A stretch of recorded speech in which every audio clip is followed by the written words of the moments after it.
Right then, Mr. Aveste. Hello. Something very concerning has happened. Something very serious has happened. And something very possibly illegal has happened, because I think there's been a trespassing. What did you do on Saturday night again? Not to do with my Saturday night antics. I think there has been a case of breaking and entering, a case of trespassing. Okay. Because over the last couple of weeks, there's been this team that have been playing at Stamford Bridge. And it's definitely not the team that were playing at Stamford Bridge for the most part of this season. They look nothing alike. Mate, I've said to you all along, it is the same team, but you didn't believe me. So I don't know what's going on there about the trespassing incident. But I've said to you all along, there is no mask to be hidden now. What's happened? This has been the team the whole time. Seriously, something's not right.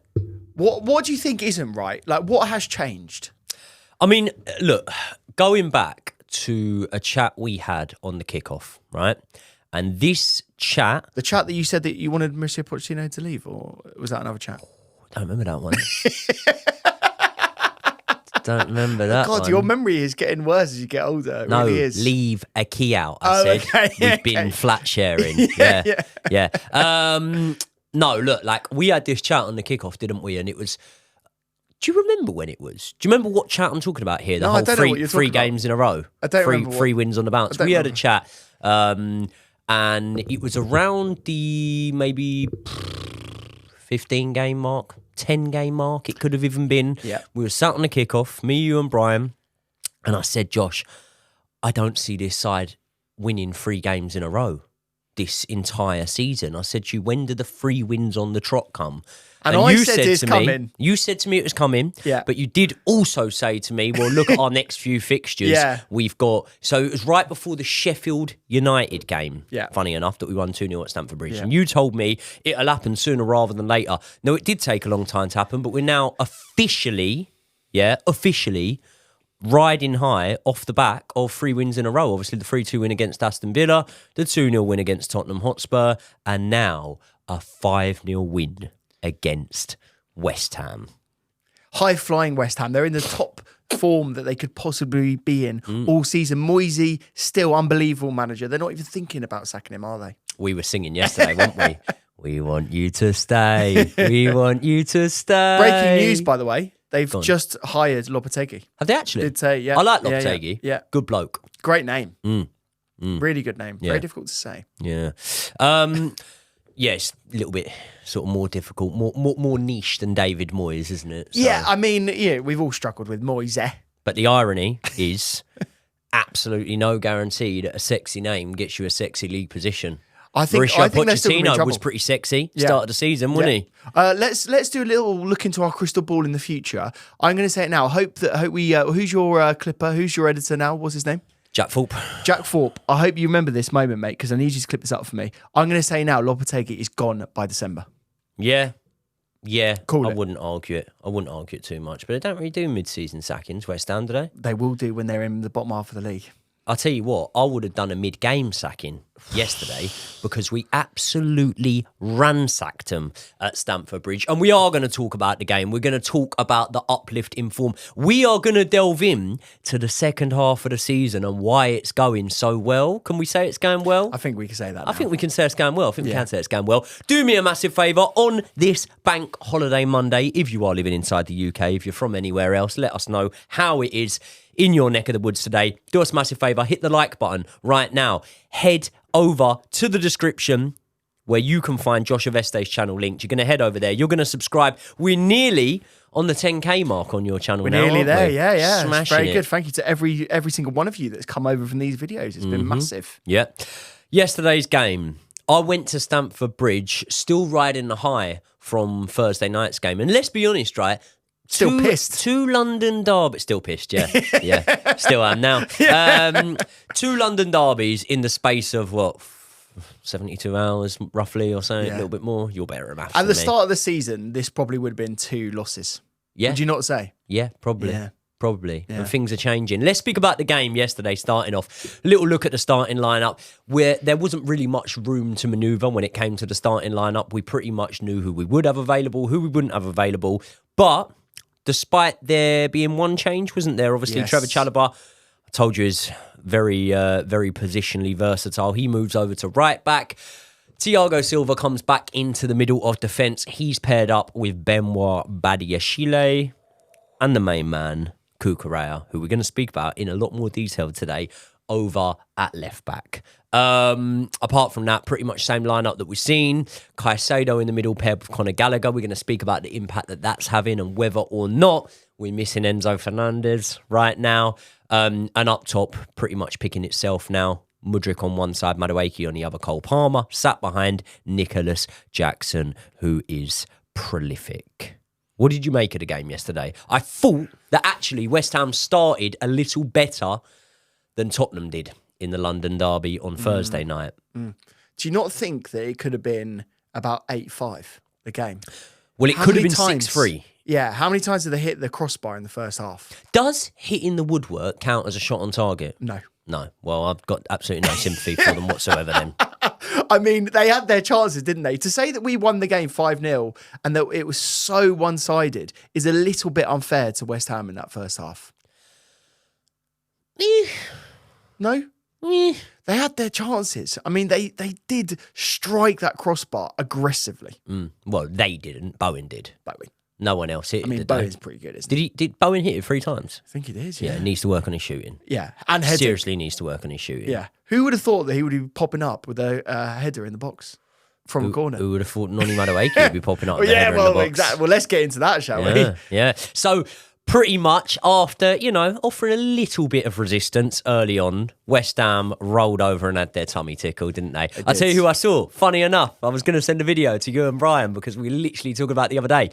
Remember the kid that got punched at West Ham? Yes, the you told Chelsea me all about boy. it. Yeah, I remember that. I said he drinks in my local pub. Well, I was literally having a pint, waiting for the train to come. Train delays, by the way. Clapham Junction, Imperial Wharf. Fuck off. Dish your line, fuck I was waiting at the pub. The pub's right next to the train station, right? Stoney pub. I was waiting there. He came out, sat on the table behind me. He was there. Probably not looking to get punched this time round, but I mean, he did sit next to you, so that's pretty worrying. You thrown a few punches in that pub. Oh yes. Was he a nice chap? Shout out to him. I didn't speak to him. Shout out to you, mate. Yeah, I don't think he even supports Chelsea, that fella. I'm actually pretty sure he doesn't support Chelsea. Who's he support? I don't know. Fuck knows. He had his Chelsea top on though. God knows. Either way, look, we started the game really well. Obviously, goals early on from Cole Palmer. Cole Palmer scoring for Chelsea. What a surprise. Weird. Doesn't make sense, does it? Then we got one from what? Was it Gallagher the next one?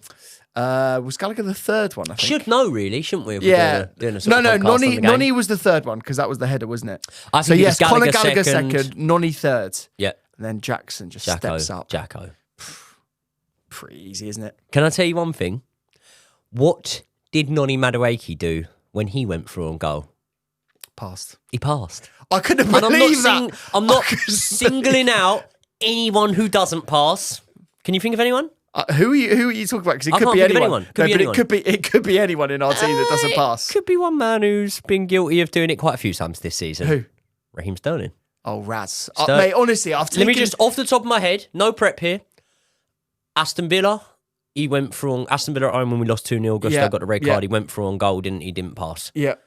Wolves on Christmas Eve, went through on goal, didn't pass. There was another one to Cole Palmer. He went through... He'd done it 3-4 times this season. Was it Jackson that went through yesterday, could have squared it to Cole Palmer and didn't in the first half? Was that Jackson as well? Don't remember. There was one as well that was like a really easy square ball that we didn't do. But Raz, mate, he's been so poor that I've actually forgotten about him. And do you know when they do these injury updates and they say, "Oh, Raheem Sterling's back in training"? Like, I'm actually a bit disappointed when he's back in training because I'm sort of like, we've been pretty good and he'll be sort of banging on the door to get in the team. And I really don't want him to. Do you? Would you like him on the bench every game? Yeah. But then can I tell you, mate? Can I tell you, like, if I'm being honest, I don't not want him in the team. Do you know what I mean? Like, I'm not saying I want him in the team, but I'm not saying I don't want him in the team because ultimately, if he does come into the team, he's going to be playing left wing, yeah? And at the minute, your boy Mykhailo Mudryk is I'm not going to call them moments of brilliance because they're not. He's offering good moments. He had a good first half against Tottenham. He went to sleep in the second half. Okay, are we gonna save tactics or are we gonna talk about them right now? Because if you want to talk about them right now, we can talk about them. I'm ready for it. I'm aggressive. Feisty. I'm aggressive. Yeah, I wouldn't call you aggressive. Do you know what I call you? Go on. I call you bullish. I'm always bullish. I say you're bullish. There. You love that. Have I introduced you to bullish? No. I've lit the flame. Let's talk tactics. Do you know what? We were just talking about second channels and that sort of thing. Maybe we should just call it bullish. Bullish. Bullish on football. The ball cast. yeah. Okay, right. So the reason why I think Raheem Sterling coming into the team on the left-hand side would be catastrophic for the way that we play. Yes, catastrophic. The reason why I think that is, right, look at the average position of Mykhailo Mudryk in this team, right? Especially when you've got Cucurella inverted. Nothing average about Mudryk. There's nothing average about him. The way he looks, the way he plays, the way he defends, there's nothing average about him. So you look at where he plays in this team, it is quite defensive. Like, if you look at it, he's not high and wide. And what was Raheem Sterling doing for the entire start of the season? Fuck all. He was doing fuck all. Nah, he was pretty good at the start of the season. He was doing fuck all, but where was he on the pitch? High and wide. High and wide. High, wide, and not at all handsome. No. So you have to say, if Raheem Sterling comes into the team, I don't know if he's defensively as sound, I don't know if he tracks back, and therefore that left-hand side is completely exposed. And we have to completely change the way we're playing. If you want to do that, if you want to bring Raz into the team, Cucurella can't invert. How do you feel about that? Horrific. Yeah, there you go. Yeah. I don't know how Raheem Sterling gets in the team for the rest of the season, bearing in mind our formation change. I think it would be catastrophic. I do think, though, there's always the potential there because one of our potential for what? What's the word? Right, let me explain this because I'm not explaining it too well, and I should be. One of our niggles with Raheem Sterling is that he is not someone that can play in adversity of how the team's playing. So say, for example, if we're not doing that well, Raheem Sterling can't pull it out the bag for us. Cole Palmer can. He can flip a game. He can pull it out the bag for us. I'd go as far to say Noni Madueke can do that. They can swim against the tide, and Raheem Sterling can't do that. And by the way, there's plenty of brilliant players that can't do that or don't do that. But they're so good that when things are going well for them, they more than make up for it, right? And here's what I'm saying here. Now, although part of you would go, well, hold on, 325 grand a week, you should be able to do that. Now, potentially, Sterling comes into a side that does look like it's starting to settle. It does look like it's found its identity. And that's one thing that the second half of the season has showed us. There is now an identity to this team. We can now sort of predict how Chelsea are going to play and how they're going to approach a game. I think that our side becoming more settled in his absence should or does sort of reflect on that absence and go, well, there you go. You take him out, we get better. But I don't think life's black and white. And I do think there's the possibility that, okay, now we've got better. Although it was without him, we drop him back into that mix and potentially he could start to put up some goals and assists. And if you said to me right now, do I want Mudryk in there or Sterling? I'd go, probably Mudryk, yeah? But if you said to me right now, over the course of the rest of this season, who gets more goal involvements out of Raheem Sterling and Mykhailo Mudryk should they have the same minutes played available to them? I am going to go with the track record of Raheem Sterling and say Raheem Sterling would get more. And I actually don't think that is out there to say that. I don't think that's out there to say that at all. But when I'm looking at the Mudryk role, you do kind of need someone to be selfless. You need someone that isn't going to be putting pressure on goals and assists. You need someone that's going to be able to be a track back. And you know, because you've seen it and you called it out week in, week out, Raheem Sterling does not like tracking back. He does not like coming back anywhere near the goal. And I just think it would be so detrimental to the overall system and the overall team. And what we're building at the moment, you've got to admit, is actually a bit of team spirit. We're actually building something here as a group, as a collective. And I think if you put Sterling in that, as well, as much as he's well liked, he seems like he is very well liked in the squad, actually. People seem to get on with him. I think it is a detriment to the team.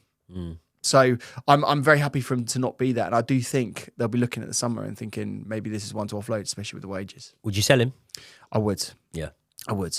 Like the 325 grand a week, mate, it's just so far out of the stratosphere of where we're looking to be as a club in terms of wages.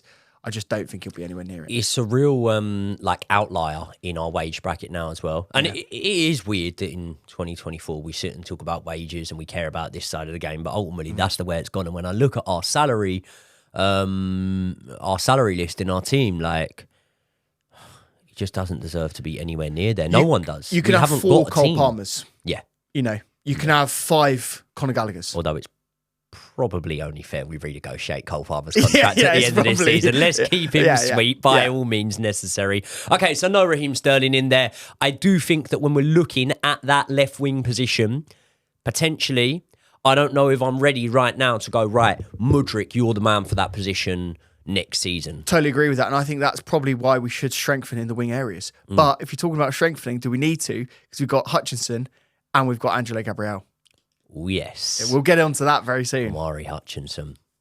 Should we speak about him in a separate video? Yeah. Let's do a separate one. Let's drop it tomorrow. Yeah. Lone watch. Loan watch. We'll do a loan watch tomorrow. Drop him off this channel. Right, let's move on to how Chelsea have moved on to better fortunes over the second half of this season, because you've got some stats for me and I've got some stats for you. I'm going to start off with mine because they'll be a lot less intelligent than your ones. So second half of the season, we have won more games. We've scored more goals. And this one really surprised me, you know, in the first 18 games of the season, do you know how many times we lost? Tell me. It's a lot, isn't it? It is a lot. We lost 8 times in the first 18 games. In the following 17 games since, we've lost just 3 times. And who were those losses to? Arsenal was one of them, Yeah. wasn't it? Yeah, so since the turn of the season, we've lost to Wolves at home. Forest. Did we lose to Forest? Yeah. 1-0. No. That was at home. Yeah, that wasn't since the turn of the season, though. Start of the season. Yeah, no, I'm saying since the turn. So Oh. turn of the season, I'm Turn saying of the 18, season. 18 Sorry, games in. sorry, I didn't turn. I didn't know turn of the season was halfway. Yeah. You've turned the season. We've turned it. We turned it at the halfway We've mark. turned it like Noni Madueke turns his man. That's it. No, so what I'm saying is in the first half of the season, first 18 games, we Yeah. lost 8 times. We were losing left, right and centre, and we did lose to Nottingham Forest. We did lose to West Ham, who, by the way, we battered yesterday, and a few other sides. But since the turn of the season, there you go. I've thought of them off the top of my head now. We lost to Wolves. Yeah. We lost to Liverpool. Yeah. We lost to Arsenal. Yeah.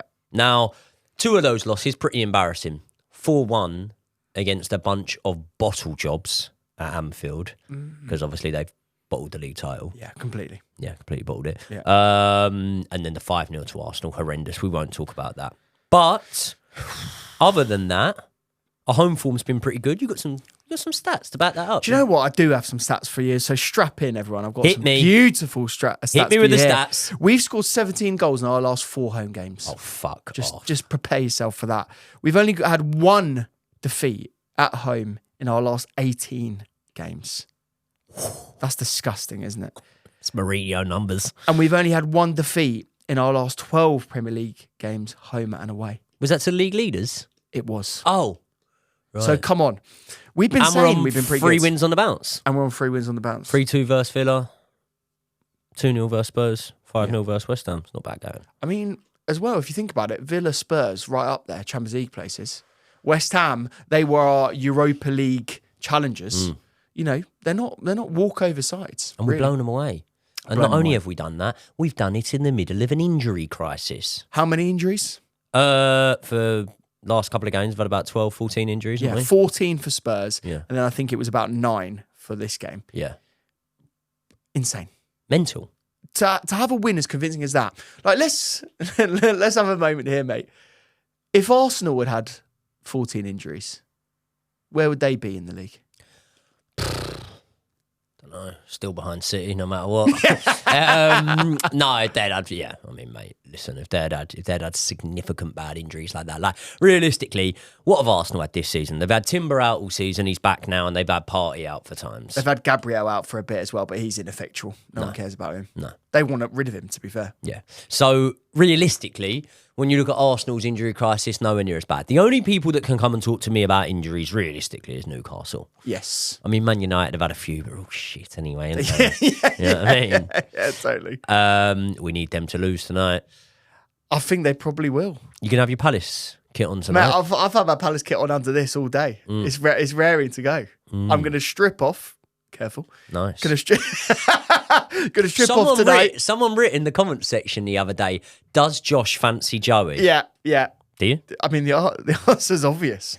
Make your own judgments, guys. He's only human. He's only human. The thing is, it's completely reciprocated as well. So, yeah. So obviously, look, we need fucking... We need the boys above us to drop points. We need, obviously, Newcastle to drop points. We need Man United to drop points. We need the draw. But we need the draw between those two boys. That'd be lovely. That would be brilliant. That'd be lovely. Do you know what, though? I am getting a bit confident, and maybe I'm unjustly so, because I think the goal difference alone is going to see us above Man United. I think we're going to match their results. Yeah. And I think we'll do them in terms of goal difference. We've got, realistically, I know we've been made to look silly, especially myself a few times this season. But realistically, look at our games now, right? Nottingham Forest. There will be a preview out for that game on Thursday. That is a game I'm worried about. However, Nottingham Forest, Brighton away, and what have we got? Bournemouth last day of the season. At home, right? They'll have nothing to play for. Exactly. They'll have nothing left. Neither with Brighton, really. No. But, we look at Man United's games, they've got some tricky games. They got, Crystal Palace, Newcastle and Arsenal. And one more, I think. Crystal Palace, Arsenal. Newcastle. Yeah. Yeah. And they got one more, I think. One more last day of the season, doesn't matter. Either way, what I'm saying is, if we can keep this momentum going, we should be able to finish above Man United. And one reason I'm confident in keeping this momentum going at the moment is obviously... Yes, our fortunes have risen over the second half of the season.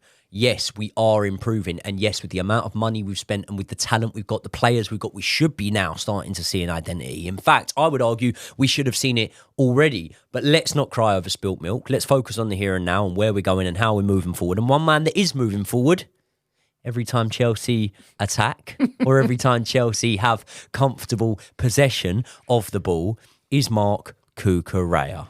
But not in the same way as our fullbacks or as we are conditioned to seeing our fullbacks move forward. A couple of years ago, before the injury crisis sort of set in, and even while it's been going on, we've probably always looked at the way that Chelsea attack and said that Chelsea are best with our fullbacks bombing on. A couple 100%. Of years ago, we had Chile and we had Reece, and they were bombing up the flanks and they were providing goals and assists, and they were probably looking our most threatening players. I remember under Thomas Tuchel, right? That Reece James, Ben Chilwell partnership flying up the wings, that was getting us some much needed wins at that time. That was really, really prevailing for us. And then when they left, we almost looked like we'd lost a bit of our identity and we didn't really know what we were doing when it came to offensively, how we should be moving the ball up the pitch, and everything changed.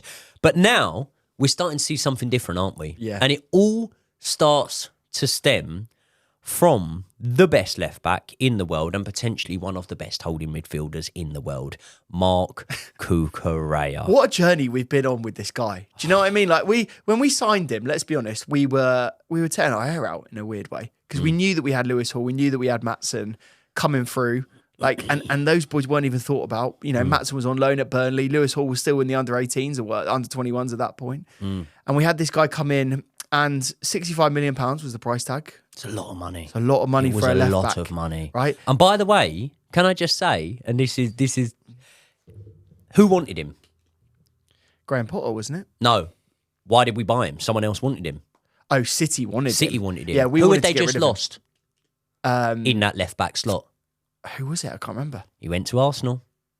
Oh, Zinchenko. Yes, Zinchenko. Fucking hell, I haven't even thought about it. What does Zinchenko do in transition sometimes? He inverts.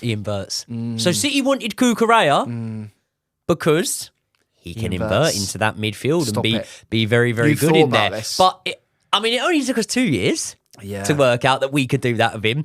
But let's not cry over spilt milk. We have now worked that out. Well, you say that though. He was playing as a centre-back, wasn't he, for a while? So he was technically inverted. Good looking centre-back and all. Great looking centre-back. Luscious locks. Yeah, keep that hair. I mean, we were saying about shaving it off. I'm not ready for that now. Keep it. No, if it's that good, if he's making you whatever play makes that you well. comfortable, yeah. honestly. So I have to say, like you, I was so unsure of this guy, and I think he's come, so far since that period of time. And it is a bit annoying in a weird way that Mauricio Pochettino hasn't moved quicker on this. And do you know what? I read a tweet earlier on today where they were saying that we've been training this for a while. Even in 11v11 games in training, we've been putting Marc Cucurella as the inverted wing back. And I have to say, mate, not only does it make him look better, not only does it make the defence look more solid with the backing that you've got there, especially with 3 centre-backs. Let's just say this, because bear in mind we've got Gusto Gusto's the quickest to come back, and then we've got Reece James to come back. I think it is actually working very well with 3 centre-backs on the pitch at the moment. But I think it also makes Caicedo look way better as well. Like, he's finally got some support in the midfield, and we've got to talk about Enzo in a second as well, but finally Caicedo's got some support. And I have to say, I think it's making Gallagher look even better in a weird way as well. So I have to say it's a tactical innovation. And do you know what's funny, everyone? Joey laughed at me when I said this tactical innovation is as similar. You did laugh, didn't you? I said this is as similar as the Conte change to the 5 at the back. And you were chuckling to yourself. And again, I've seen tweets this week saying exactly the same thing. Yeah. You have to say, with the form that we've got at the moment, it has completely changed the way that we play. We're finally looking solid. We're not conceding any goals. Mate, things have changed. I mean, mate, like when we're talking about how significant tactical changes can be, yeah. Listen, we've seen tactical changes this season. We've seen Conor Gallagher playing high forward, then we've seen him go back and sit alongside Caicedo, and he's looking a lot better there. We've seen Cole Palmer play out on the wing sometimes. We've seen him play in the 10 sometimes. We've even seen Jackson moved out. No tactical change this season has had the impact of the inverting Cucurella, has it? No, 100% not. And when we look at Caicedo's performances especially, and this is going to raise the question here, because I don't think we can just say, right, Caicedo's uplift has come necessarily from Conor Gallagher dropping back a little bit and Cucurella inverting into that midfield at times. We've got to address the elephant in the room. And the elephant in the room is we've been a lot better since Enzo's come out of the team. And look, statistically, we've been a lot better. You know, we've had 4 matches since Enzo's come out of the team. We've won 3 of them, drawn 1 of them. I joke about it. The Aston Villa game was a draw, but we all know we should have won that game. And realistically, you know, they're all performances and they're all uplifting performances since Enzo Fernandez. How much did he cost? Don't worry about the money. 100 Just don't worry about the money. Find that down Let's back not of the talk sofa, about mate. that. Yeah. But he cost about 100 million. Since he's come out of the team, we've looked a lot better. Now, ultimately, if we were talking about a player, let's say an Ugachukwu, who had come out of the team and we had looked a lot better, doesn't matter. We'll move him on, loan him out, sell him, something. And I'm not saying I want to do any of that of Enzo, but we're stuck with a headache. And again, we're stuck in a situation now that Pochettino needs to show his management skills, his tactical ability. And somehow we're thinking, find a way in Enzo for this starting lineup and find a way for it still to work. Because at the moment, look, he's out for the rest of the season, but at the moment, if Enzo's available for the trip to Nottingham Forest, I think we're both in agreement that we don't want to see him in the starting 11. No, not at the moment. And it's not about not wanting to see him. It's about if it's not broke, it doesn't need fixing. So true. 3 caveats to your point, right? Caveat uno. Caveat uno. Enzo has been injured for pretty much the entire season. Now, I think we've got to look back and go in our time machine again and go back to last season. There were moments that Enzo was playing in that team. And bear in mind, this was a team still with the Galacticos that we remember, you know, Kovacic, etc., right? They were still in that team. Pulisic and all of those amazing players that were well worth that kind of money. Yeah. Kepa. Yeah, Galacticos. Yeah. And led Enzo, by the head honcho Galactico, Graham Potter. Yeah, what a legend. Yeah. What a legend. Bring him back. Get him a statue. Yeah. So I think Enzo was still showing his worth. And I think he was looking better than a lot of those other players at that time. If you think about it, he was looking better than Kovacic at that moment. You have to say. He did look better than him. He looked good with Kovacic next to him. He did, but he was doing some things, mate, that Kovacic would never have been able to do. So I have to say, we've got to look at it and go, if he's 100% fit, is he going to be better than what he was this season? And I think he would, right? Caveat number 2, as much as we don't want to admit it, there's a very high chance that Gallagher will not be playing for Chelsea next season, right? So irregardless of whether you think he's good or whether, you know, Enzo is better or worse, Gallagher probably won't be in the team. Caveat number 3, I think you've also got to remember Lavia. Oh, I remember Lavia. Do you know about this guy? Romeo. He's also going to cause a problem. He's going to want to be playing and arguably could be playing. So there's lots of things that we've got to deal with this summer in our midfield. Mate, the only problem that we're going to have is that we've got a lot of players to fit in basically 2 positions. If we can keep him fit. And if Gallagher stays, which is a big if right now. Out of, just while I've got you on this, out of Trevor Chalobah and Conor Gallagher, gun to the head, you have to sell one of them. This is so difficult. I hate you for putting me in this position. That's what I do. I hate you. Are you going to answer this as well? Yeah. I think right now, looking at the deficiencies in certain areas, I'd rather lose Gallagher. Yeah. It's not as shocking as you think. I'd agree. I feel really bad saying that. But I don't want to lose either. Both of them are great. Do not want to lose either. But with what we've got at the moment, if Conor Gallagher goes, I don't necessarily feel that he needs replacing. No. I'm not saying I won't miss him. No. I just don't think he needs replacing. Because if we can keep people fit, Ugochukwu, Caicedo will probably get loaned out again, but obviously Carney Chukwuemeka, that's the one there that I'm like, you can do a very similar job to Conor Gallagher, the way Poch uses Conor Gallagher. Yeah. And for that reason, I'd love to see Carney Chukwuemeka given more minutes next season. I think he can make a real impact if he is given the chance to flourish. Fit. So yeah, if he's fit, I think we could do without him. If we were to sell Trevor Chalobah, I think we're in trouble. I think we have a job there to replace him. If we have to sell Trev, we've got to buy 2 world-class defenders. What about that pass from Trevor Chalobah to Noni Madueke? Just stop it. Filthy. Do you know what's funny, mate? And I was thinking this as I was watching the game. Trevor Chalobah makes Disassi look like a championship player. And what I'm worried about is that when he inevitably does get sold in the summer for PSR reasons, Disassi, while he was solid and while he was always fit, he never, ever looked comfortable in the Premier League. No. And it's something that really, really worries me going forward. Because I think, let's beat no bones about this. Badiashile looks way better with Thiago Silva next to him. And he actually looked better with Trev next to him as well. But this is the thing, like, a lot of the fan base are still reeling from the news that Thiago Silva's going. We love him. I don't really remember a player that has played for us as a shorter amount of time and he's sort of borderline club legend status. You know what I mean? Because he's only been here for 5 years or so, or saying. I think it's 4, or maybe be 4. Yeah. And in that time already, he has cemented himself as a man that will forever be in fond memory of Chelsea fans. And the thing with him going is we're going to lose a lot of that leadership. We're going to lose a lot of that know-how, that calmness at the back. But Father Time's undefeated. The heir to the throne, regardless of Fofana, of Levi Colwill, the heir to the throne is Trevor Chalobah. Am I wrong?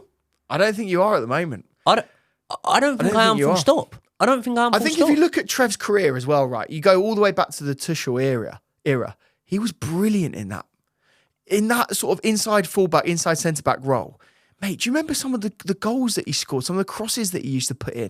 Let me just think about this, right? Let's say we don't finish higher than where we are at the moment. Even if Man United were to finish above us. Do Man United, that has been playing this season, have a better defender, better centre-back than Trevor Chalobah? I don't think they do. No, they'll say Martinez, but I don't rate him. I think he's a DM. I don't think they do. Yeah. Does Trevor Chalobah get into Tottenham's team? I think he does. Does he get into Aston Villa's team? They've had a few fucking centre-back injuries this season. I think he does. Newcastle's team, I think he does. Like, Trevor Chalobah would start for most Premier League sides. But why are we too good for that? You know what I mean? Well, we're not. It's a case of balancing the books and whatnot. But I really don't want to see Trevor Chalobah go, man. I've been so impressed by him coming in. And I do think that he is going to be the one that is just a leader in that defence once Thiago Silva goes. First game of the season, next season, who's your starting 2 centre-backs when everyone's fit?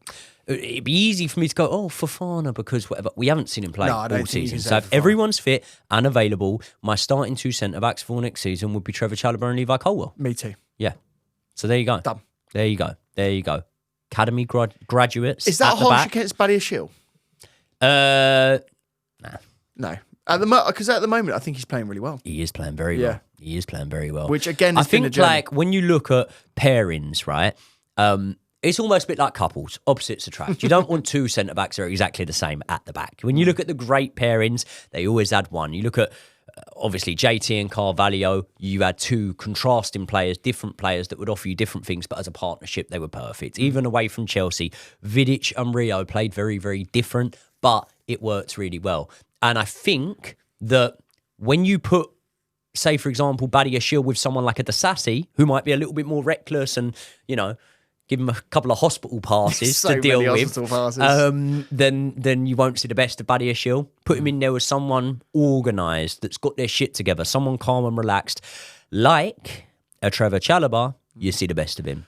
I have to say, we've got to make a point on the passing as well. I thought both of them yesterday, Badiashile and Trevor, just put some unbelievable passes through. Very vertical, very aggressive. And that's basically what we've been wanting to see all season. And I think that's probably Disasi's biggest deficiency. Do you know what one of the things I'm sort of happiest about at the moment? And listen, a week's a long time in football. A couple of bad results can change everything.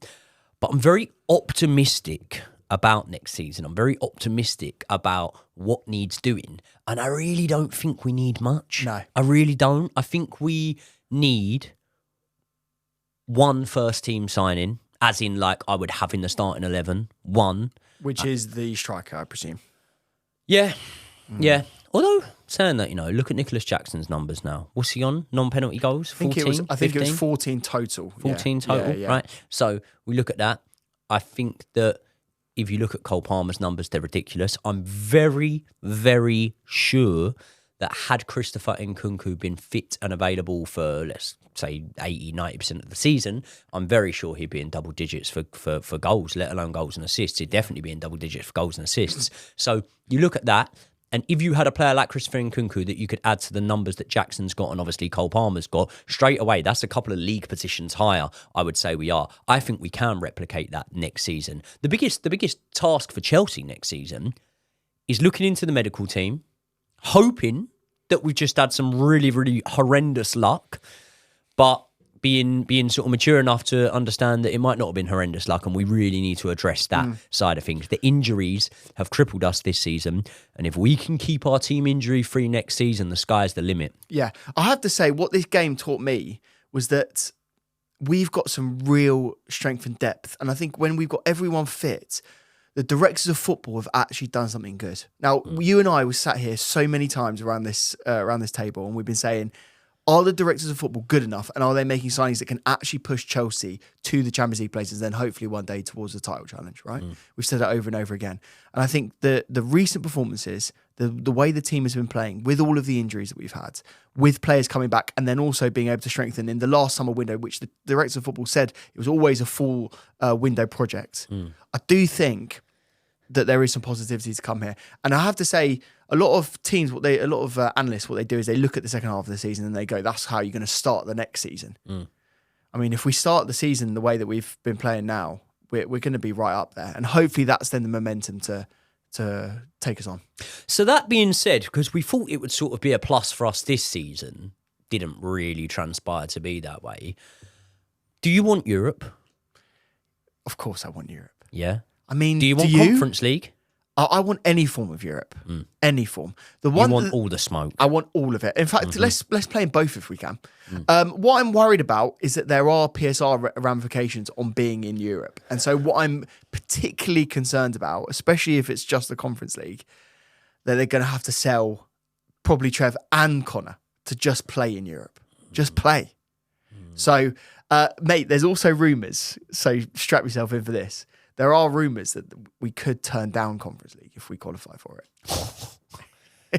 Doing a Man United with the FA Cup that time. Was it the FA Cup or the League Cup? I can't remember. I think Juve have done it, by the way. Juve have done it recently in Europe as well, where they turned it down and let someone else play. Spurs sort of did it, didn't they? On the continent. Yeah. I think arguably Man United did it this season as well. Tapped out.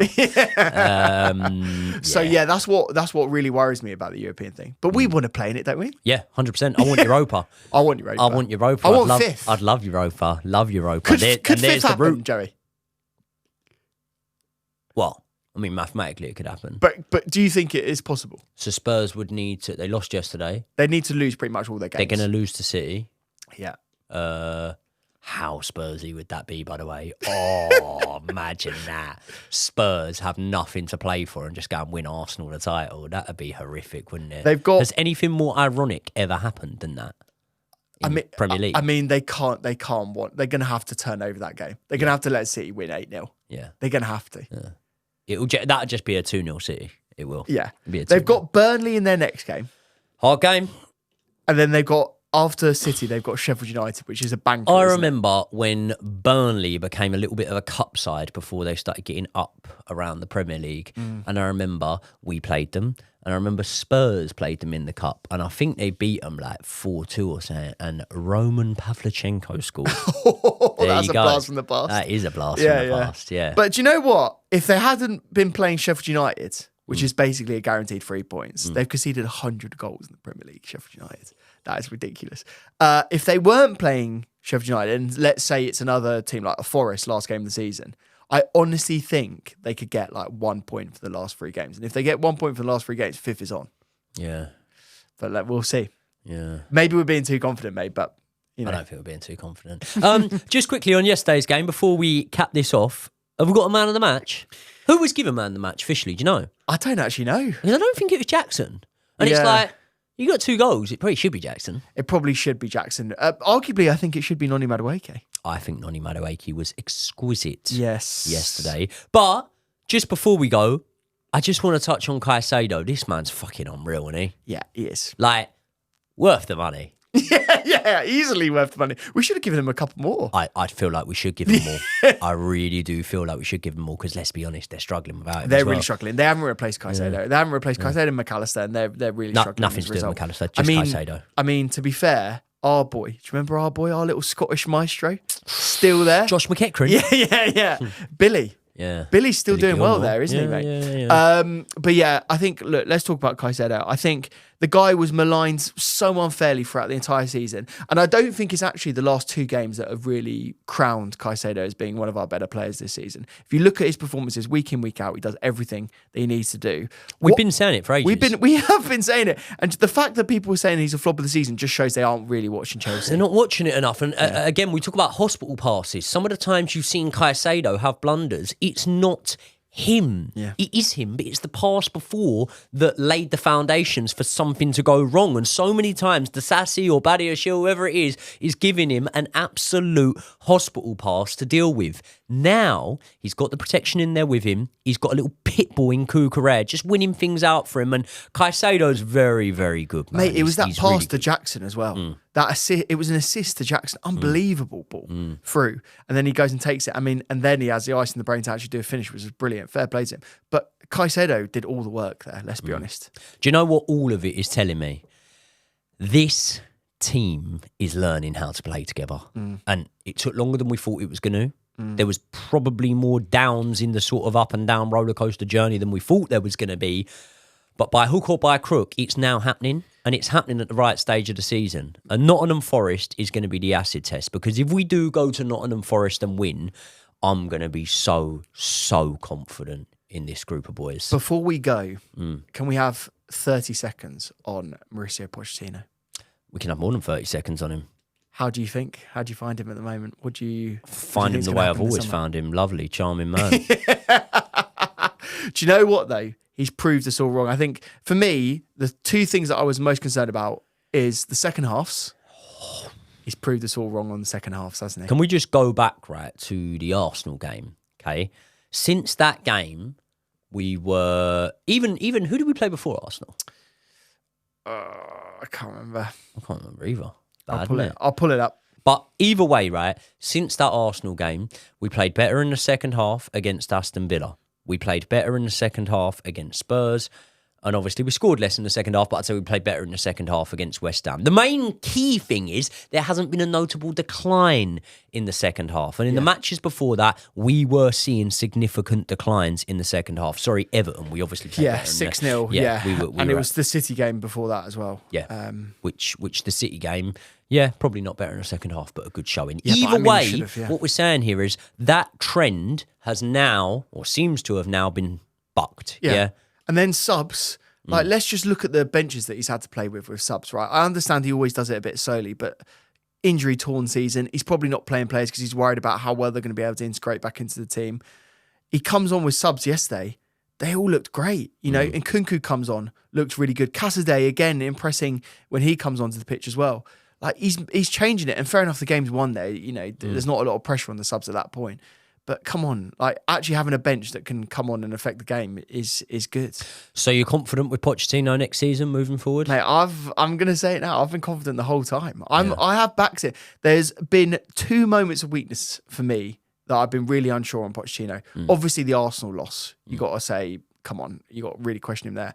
The other one, do you remember? I came to the kickoff after seeing it. I think it was a Wolves game or something similar.